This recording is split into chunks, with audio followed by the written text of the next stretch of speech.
യമനിൽ കൊലക്കേസിൽ പ്രതിയായി ജയിലിൽ കഴിയുന്ന പാലക്കാട് സ്വദേശിയായ നഴ്സ് നിമിഷപ്രിയയുടെ വധശിക്ഷ യമൻ പ്രസിഡന്റ് ശരിവെച്ചിട്ടില്ലെന്ന് എംബസി. കേസ് കൈകാര്യം ചെയ്തത് ഹൂതി വിമതരാണെന്നും യമൻ എംബസി പുറത്തിറക്കിയ കുറിപ്പിൽ വ്യക്തമാക്കി.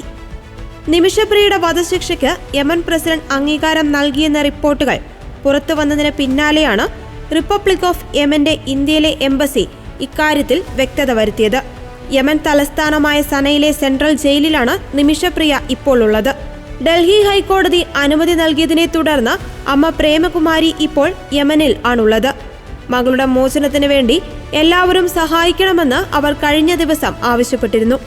2013 മുതൽ യമന്റെ ഭൂരിഭാഗം പ്രദേശങ്ങളും ഹൂതി വിമതരുടെ നിയന്ത്രണത്തിലാണുള്ളത്.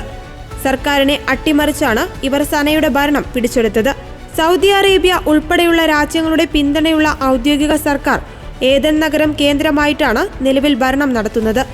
ഇവർക്ക് വളരെ കുറഞ്ഞ സ്ഥലത്ത് മാത്രമാണ് അധികാരമുള്ളത്. നിമിഷപ്രിയയുടെ കേസ് നടപടികളെല്ലാം പൂർത്തിയാക്കിയത് ഹൂതികളാണെന്നും അവരുടെ പരമോന്നത സമിതിയാണ് ശിക്ഷ അംഗീകരിച്ചതെന്നും യമൻ എംബസി പറയുന്നു. അതുകൊണ്ട് തന്നെ യമൻ പ്രസിഡന്റ് റാഷിദ് അൽ അലിമി കോടതി വിധിക്ക് അംഗീകാരം നൽകിയിട്ടില്ല എന്നാണ് പ്രസ്താവനയിലുള്ളത്. ഇറാനുമായി വളരെ അടുപ്പമുള്ളവരാണ് ഹൂതികൾ. നിമിഷപ്രിയയുടെ മോചനത്തിന് സാധ്യമായത് ചെയ്യുമെന്ന് ദിവസങ്ങൾക്ക് മുമ്പ് ഇറാൻ പ്രതിനിധികൾ ഡൽഹിയിൽ പറഞ്ഞിരുന്നു. സൗദി അറേബ്യ ഉൾപ്പെടെയുള്ള സർക്കാരുമായി അടുപ്പം നിലനിർത്താത്ത വിമതരാണ് ഹൂതികൾ. ഒമാൻ, ഇറാൻ തുടങ്ങിയ രാജ്യങ്ങളുമായിട്ടാണ് അവർക്ക് കൂടുതൽ ബന്ധം. അതുകൊണ്ട് തന്നെ ഹൂതികളുമായി സംസാരിക്കണമെങ്കിൽ ഈ രാജ്യങ്ങളുടെ സഹകരണം ഉപകാരപ്പെടും. ഇറാൻ വഴിയുള്ള ശ്രമങ്ങൾ നടക്കുമോ എന്നതിൽ വ്യക്തതയായിട്ടില്ല.